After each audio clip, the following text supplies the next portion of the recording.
And it's a pleasure to welcome a colleague and friend of mine, Rabbi Haggai Resnikoff. Rabbi Resnikoff is the Dean of YCT. He graduated in 2014 and joined our faculty immediately thereafter, which is not something that most people get to do. He was the director of community learning and has now switched over to being our dean. I could read his entire bio here, but I'll just say that he is an idealist. He's someone who really understands that Torah is about this world. And he's someone who really thinks in those terms, whether it's about climate, whether it's about medical ethics, whether it's about other areas of morals and ethics, which we're going to hear about tonight from him. And I don't want to take up his time. Rav Haggai, we have about 31 or so minutes. So we're going to move kind of quickly into you. And I just want to ask you, as we spotlight you and begin right now, if you could please just share with us how you'd like questions and answers to take place. People can put them into the chat. Do you want me to share that with you at the beginning or at the end of, when they bring them up? I also want to thank YCT's executive director, Ruthie Simon, who has been in the background the whole time running tech for us in this room. And just to say that I will be jumping out of this room in a few minutes. Rabbi Jason Mark, my colleague, will be coming in to end this session at 9:20. I'll be jumping into the other room to interview Rabbi Mishael Tzion in a little while. Rav Haggai, we're all yours. Share with us your Torah and let us know how you want questions to be asked. And I'll give you one of us will give you a question, a warning about 10 minutes before the end of your time. You can unmute yourself. Thank you, Rav Yonah. Thank you to Rabbi Linzer and YCT for the power of this presentation, meaning this entire program. Thank you to Ruthie for running the tech. Thank you to Eva Mandel for so much of the work in setting this up.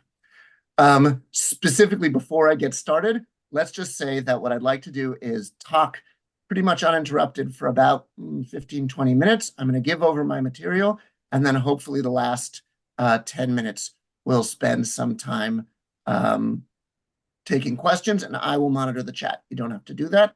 So questions I'll take on the chat at about, it is approximately 8:51 now, so assume at about 9:11. I will start taking questions on the chat. If you write things in the chat before then, I may or may not see them. I don't promise. People are permitted, if you want to chat to one another or make comments as you go, you're certainly invited to do that. Once I ask for questions, I'd request that you leave the chat free so that people can ask questions on the chat. Let's get started. I'm going to share my screen. There's a not very long source sheet associated with this material, but I want to make sure that people can start looking. I may have to switch back and forth. I have some notes that I made to myself to talk about. That not everything went exactly to plan, but I think I should be able to do this. All right, we have 20 minutes. Let's get started. Let's start with a fairly common text that people may be familiar with, especially if you're coming in from America. This is a text that we've at least heard of, even if we haven't necessarily read the entire thing. Dr. Martin Luther King Jr.'s letter from the Birmingham jail. In this letter, people write, African-American activist pastors write to Dr. King while he's sitting in jail in Birmingham, saying, "You're a newcomer, you are an outsider. What are you doing here? What is this all about? You're really making life difficult for us." And this is Dr. King's reply to them, which actually turns out to be an entire book. At the end of it, he writes something along the lines of, "I don't normally write such long letters or such short books," but that's the way this is the way that he replies. In the course of this reply, he discusses an extremely important principle for him, which he takes actually from the fathers of the church much, much earlier, and which I'd like to examine with you. He asks the question, when are people entitled to break the law? And this is what he said. How does one determine whether a law is just or unjust? A just law is a man-made code that squares with the moral law or the law of God. Now, just note that there are two different pieces to this. One is the moral law, and one is the law of God. It's interesting whether Dr. King thinks that those two things are one and the same. He certainly says them as two different pieces. An unjust law, says Dr. King, that is a code that is out of harmony with the moral law. And this is really interesting. He takes out the law of God at this point. To put it in the terms of St. Thomas Aquinas, an unjust law is a human law that is not rooted in eternal law and natural law. Note that Aquinas thinks that those things are essentially the same, that if a human law does not falls out of the context of either eternal law, meaning a law set by humans that is attempting to discuss or to enforce principles that are set forth by eternal law, presumably divine law, and he adds natural law in there as well. That is going to be by nature an unjust law. Interestingly, if you trace back to Aquinas, he says it in slightly different words, and he has three standards by which you can tell if a law is just or unjust. So it's interesting. Dr. King definitely takes liberties with the church fathers here. Any law, this is now Dr. King, any law that uplifts human personality is just. Any law that degrades human personality is unjust. And then he gets into the famous statement that he makes based on almost a throwaway statement by Augustine in, I don't remember what it's in, that an unjust law is no law at all. And therefore, people can break those kinds of laws. Why am I starting here? Why am I starting with the letter from Birmingham jail? The question of slavery and its place in the Torah in our world is a significant question, and it's a challenging one because it's not so clear where divine law seems to come down on it. In fact, as we're going to see, divine law seems to perhaps support slavery in a variety of different situations. And that being the case, we have to ask ourselves, is slavery a representation, or laws that permit and even require slavery in certain situations, is that are those just laws or unjust laws, and how do we treat them? The second point that I think I want to make about this is the last line that Dr. King mentions, and it's something that we have to think about as well. And we'll see similar points that point to this, particularly in the Rambam. And we'll see some of the challenges of trying to deal with slavery. And that is that Dr. King, and in the continuation of the letter from the Birmingham jail, actually writes that there are two different people who are degraded from this law, by this law. First and foremost, I mean, he's talking about the segregation laws that he was fighting in the 1960s in the American South. The first people who are degraded, he claims, are obviously the people who are being treated inhumanely by this. But it's interesting, those people are not, it's not degrading the human personality in that situation, but degrading the human themselves. What he argues, actually, and this is an accusation that he casts at his interrogators, is that they themselves have actually become degraded to the point that they actually believe that that these laws are what they deserve, and that's how he understands them to be degraded. What I would argue, and particularly for our continued discussion, which is going to start in the Torah and go through the halachic argumentation of this, is that the people who own slaves, or in the case of Dr. King, the people who are engaging in these laws of segregation, their personalities are actually being degraded because they're actually behaving less than human. That's the claim that he makes. I tend to be in agreement with it, and I think it's going to show up as a significant point in the continuation of our shiur. Okay, now we get to what I think you might have expected when you said when we talked about the slave in the room, morality and halakha. What does the Torah think about slavery? Let's start with an early source. This is not the earliest source that exists in the Torah. The earliest source that talks about slavery in the Torah, I mean, there are discussions of slaves. Avraham is a particularly famous slave who goes and finds a wife for Yitzchak. But this is an early halachic source on slavery, and this is what it says. Ve'avdecha ve'amatcha asher yiyu lecha me'et hagoyim asher svivotechem Mehem tiknu eved ve'ama. Your slaves that you have from the nations around you, you can buy slaves from them. You can then bequeath those slaves to your children after you. And they can be slaves then forever. There's no limit on the slavery of non-Jews. Bahem ta'avodu, be sure that you're permitted to work those kinds of slaves. Uve'achichem bnei Yisrael ish be'achiv lo tirdebo befarech.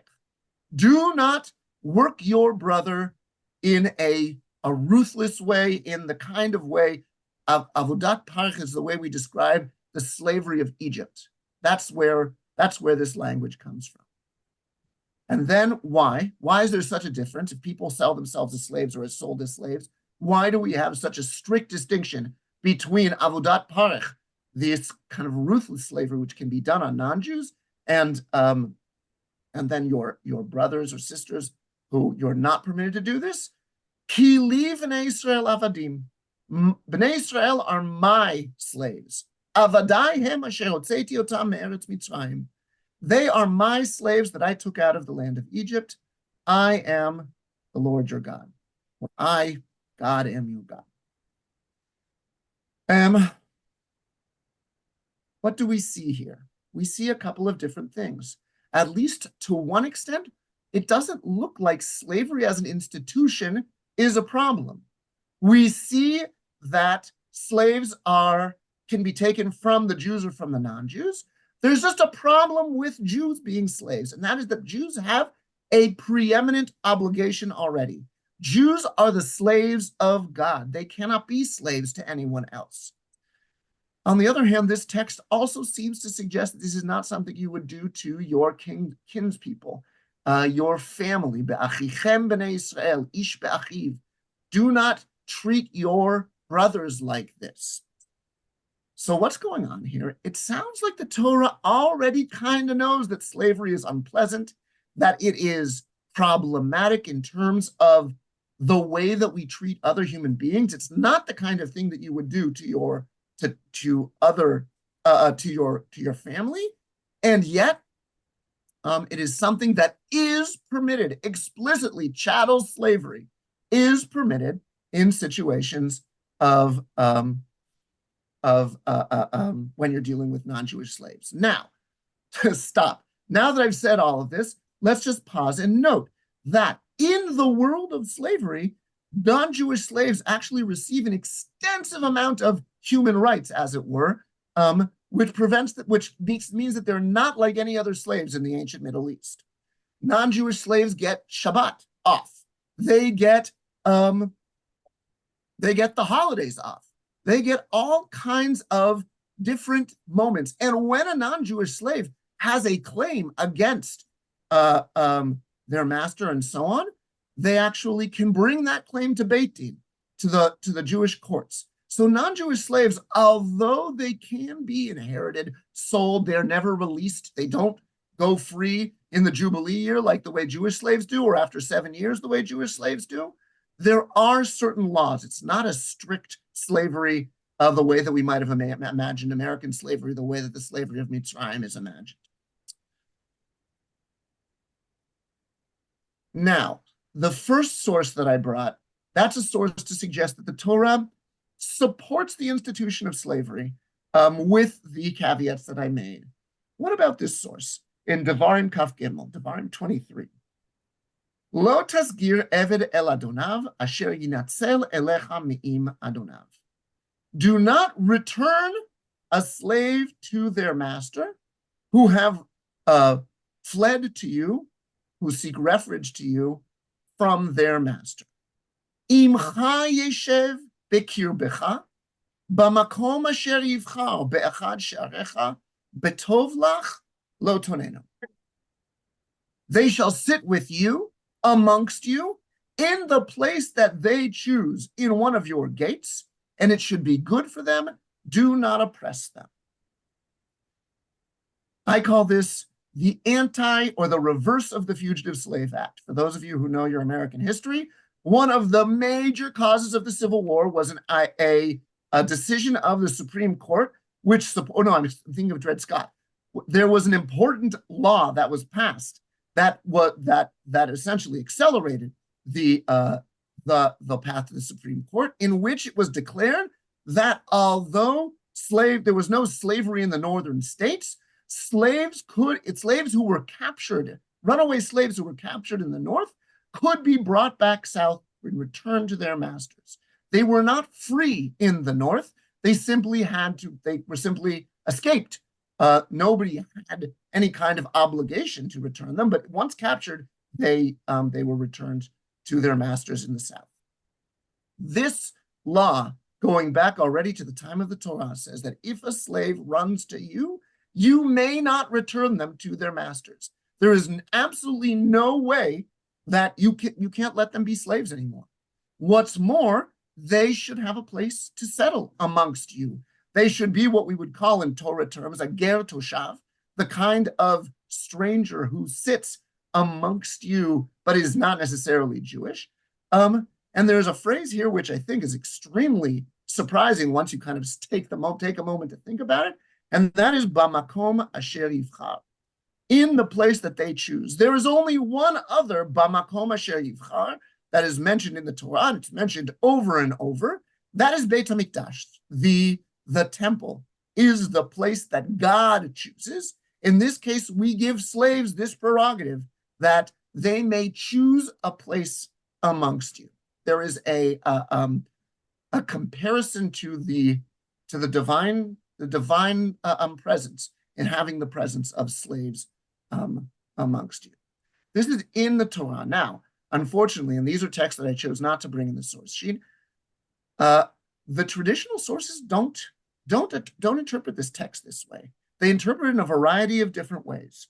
So the Targum, Targum Onkelos, which is an early translation of the Torah, writes that what we're talking about here, and I'm not going to quote it for you because I don't want to start flipping around between different sources, but the Targum Onkelos writes that the slave that's being talked about here is a slave who runs away from their non-Jewish master.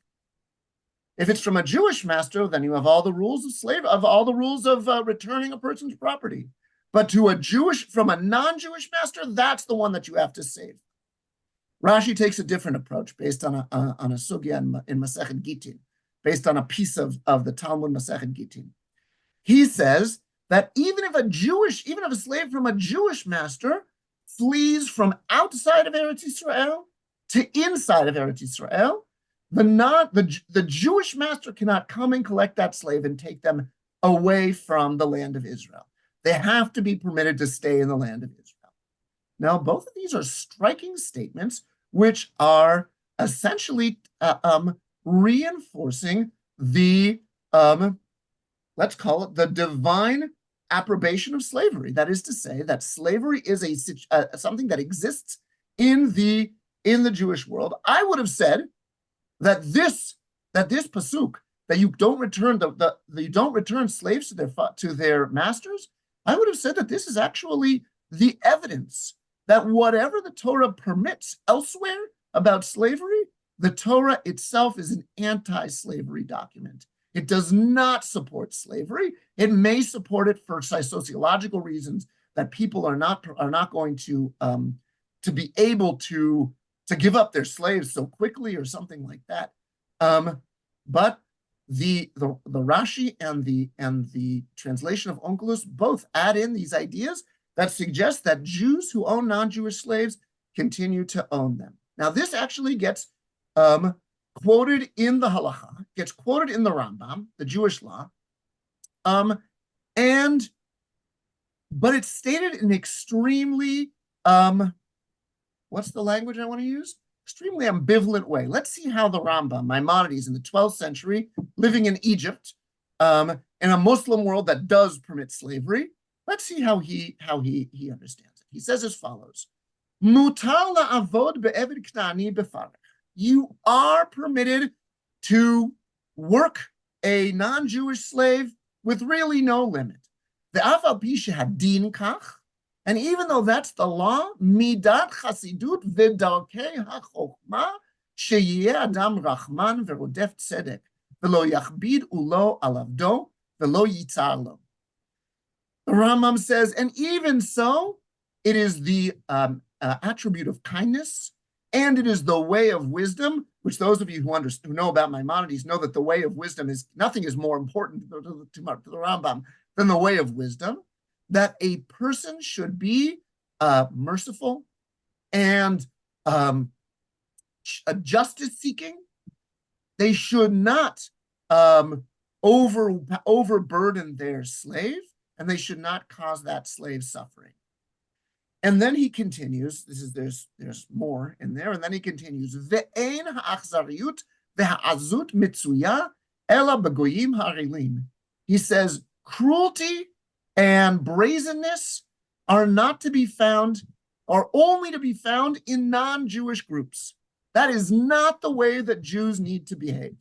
Aval zar'o shel Avraham Avinu vehem Yisrael שהשביע להם הקדוש ברוך הוא טובת התורה וציוום בחוקים ומשפטים צדיקים רחמנים הם על הכל. But the seed of Abraham our father, and that is Israel, that God bequeathed upon them the goodness of the Torah and commanded them with just laws and statutes. They must be, I'm adding in must be, but it is descriptive and probably prescriptive. They are merciful to all. The Rambam here, as far as I can tell, is identifying the deep moral difficulties and pain that slavery represents, that slavery causes. He understands that it's related, that the way that people treat their slaves is related to cruelty, to brazenness. He knows that it is in black letter law, it is permitted, but everything he says seems to suggest that he is uncomfortable with it. There is one thing that he does not step forward and do.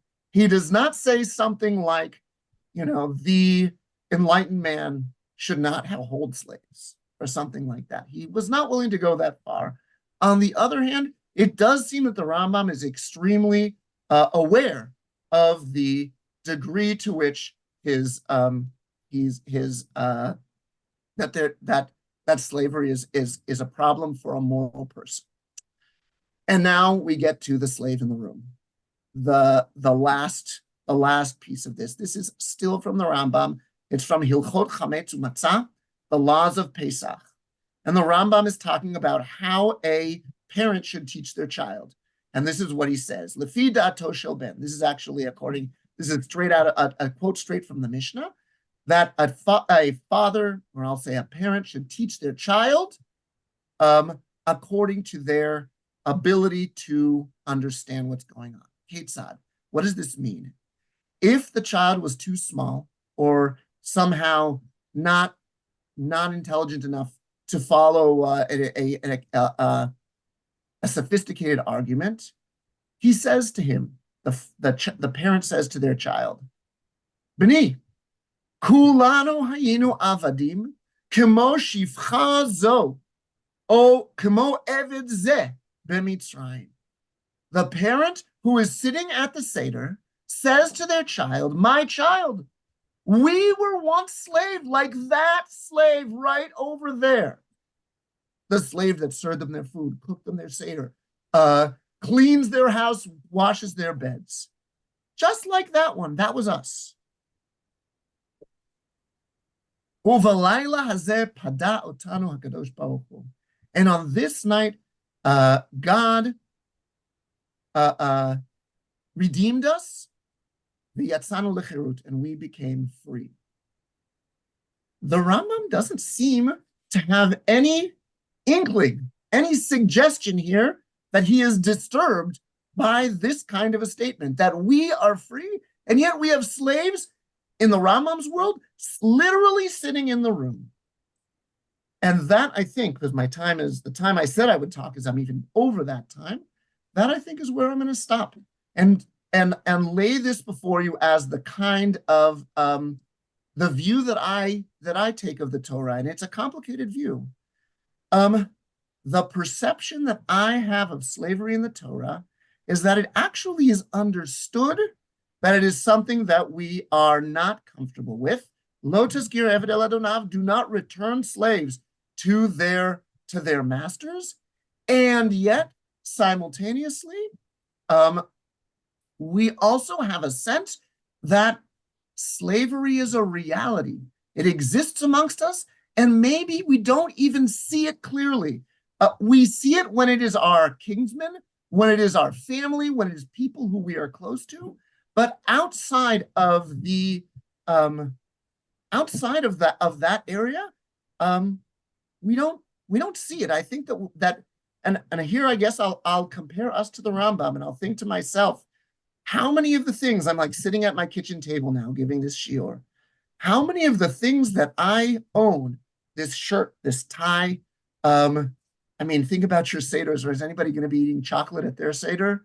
We're going to be sitting at the table. There's going to be cotton and vegetables. I'm going to be in California for the Seder. There's going to be vegetables from Mexico at the Seder. Slavery exists in the world today.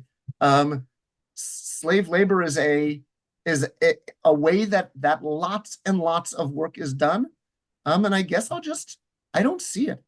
I don't see it in front of my eyes. And so I can thunder and chant about slavery, but at the end of the day, I end up like the Rambam and say, look, like this chocolate itself was made by slave labor, and we used to be the ones who had to do it. Let's get back to Martin Luther King, and then we will finish.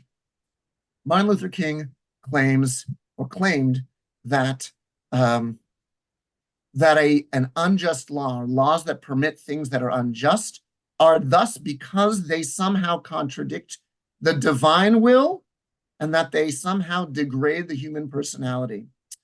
I don't claim to know the divine will, but I will say that the explication of the Torah and the Halakha that discuss slavery are unsatisfactory to me. And so I guess I cling to that lo tazkir eved el adonav as a sign that the divine will really is that we should not have slaves, that we should not be basing ourselves on slaves. And I suggest that at our Seders, and really at all times, we need to be looking for the slave in the room.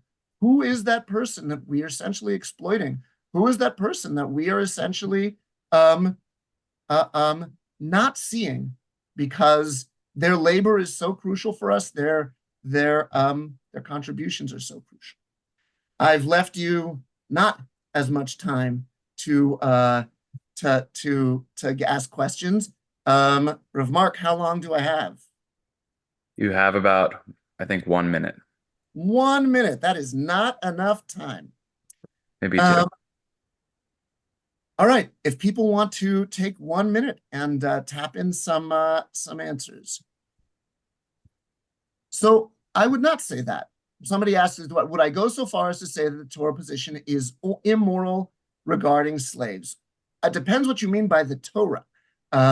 I would go so far as to say that Chazal do not seem to understand the importance or the meaning Chazal, the rabbis, the early rabbis, do not seem to recognize what to me is an awfulness of slavery. The Torah itself has that one line, lo tazkir eved el adonav, and I think that is the hath not a Jew hands, hath not a Jew eyes from Shakespeare. I think that's the Torah actually telling us that slavery is not something the Torah supports, despite the fact that the Torah permits slavery, I suggest, for sociological reasons. Here is a long one. Let's just see if there is any question mark at the end of it. It's a comment. We can have some comments. I think that you're saying that it's not good to allow slavery for non-Jews in the same way for Jews. We don't see the slave in the room exploit a person. That makes me think of our seeing our own suffering in the current war, but ignore the suffering in Gaza. Both are bad. I hear that, meaning the need for us to recognize that doesn't sounds to me to be a little bit, I don't know, I'm more concerned with exploitation, although I am concerned with suffering in a large sense. All right, it's been a true privilege to be able to address you, to talk to you about this. And I just thank YCT, thank Rabbi Yonah Berman and Rabbi Linzer.